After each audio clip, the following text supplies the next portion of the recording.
আমার দয়াল পরশমণি গো লোহা রে বানাইলা কাঞ্চা সোনা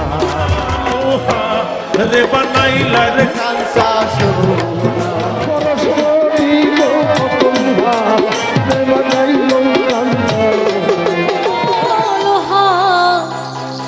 বানাইলা কাঞ্চা সোনা মুর্শিদ পরশমণি গো লোহা রে বানাইলা কাঞ্চা সোনা আমার মুর্শিদ পরশমণি গো লোহা রে বানাইলা কাঞ্চা সোনা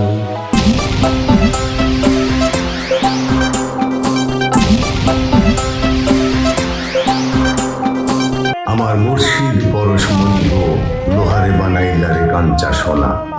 মরমী দর্শনের অত্যন্ত গভীর ও তুমুল জনপ্রিয় এই আধ্যাত্মিক গানটির উপর একটি প্রতিবেদন নিয়ে হাজির হয়েছি বন্ধুরা। আমি মোক্তেল হোসেন মুক্তি।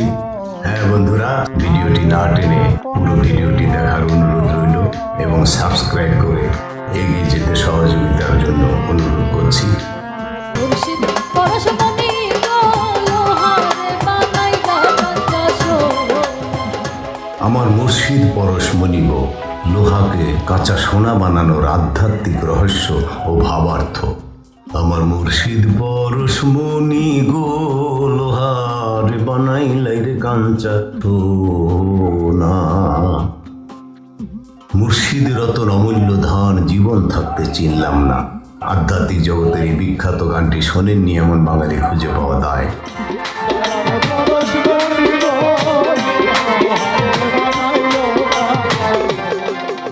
শতাব্দীর পর শতাব্দী ধরে গানটি মানুষের হৃদয়ে দোলা দিয়ে আসছে, কিন্তু আপাত দৃষ্টিতে সাধারণ মনে হওয়া এই গানের চরণে চরণে লুকিয়ে আছে আত্মশুদ্ধি এবং পরম সত্যকে চেনার এক নিগুড় রহস্য।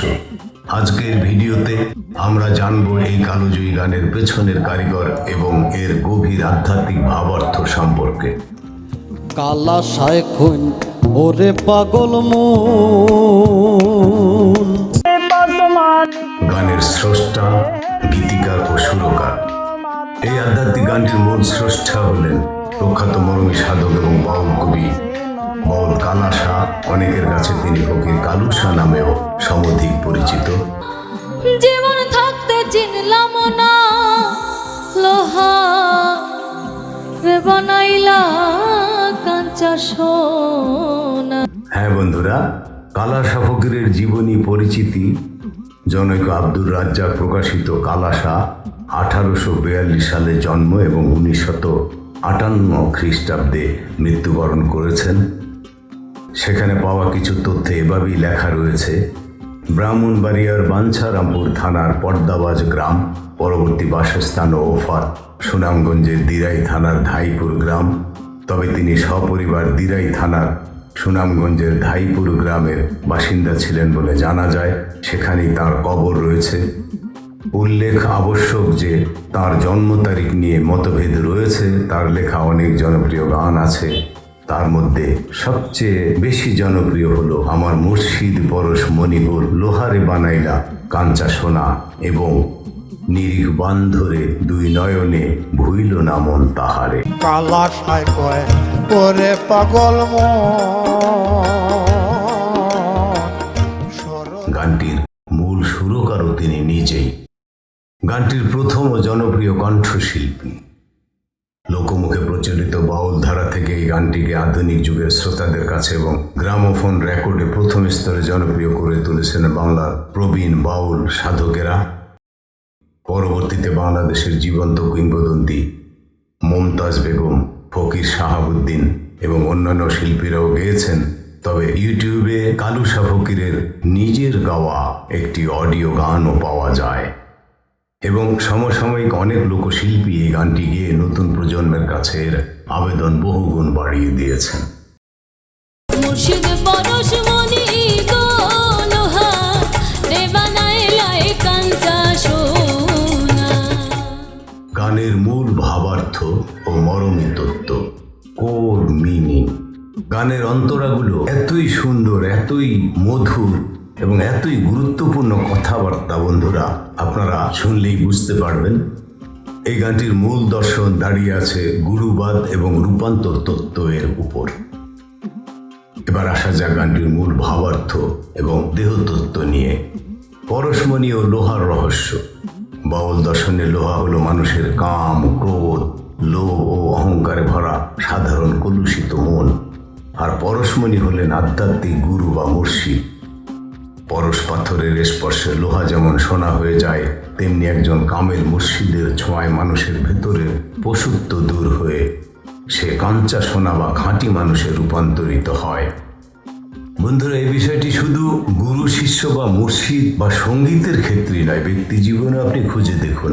আপনার সন্তানদের আপনি মানুষ করেন, তার জন্য একজন শিক্ষক রাখেন, বা তাদেরকে বলেন স্কুলের হেডমাস্টার বা কলেজের প্রিন্সিপালকে ফলো করতে, তাহলে গুরুর প্রয়োজন প্রতিটি ক্ষেত্রেই রয়েছে বন্ধুরা।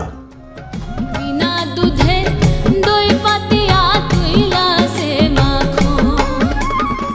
বিনা দুধে দই পাতা গানের একটি চরণে বলা হয়েছে, মুর্শিদ চরণ যে করছে সাধন, বিনা দুধে দই পাতিয়া তুলিয়াছে মাখন।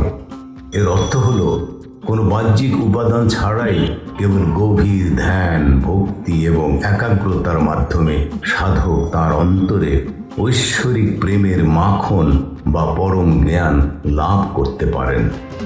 মুর্শিদ চরণ যে করলো সাধন।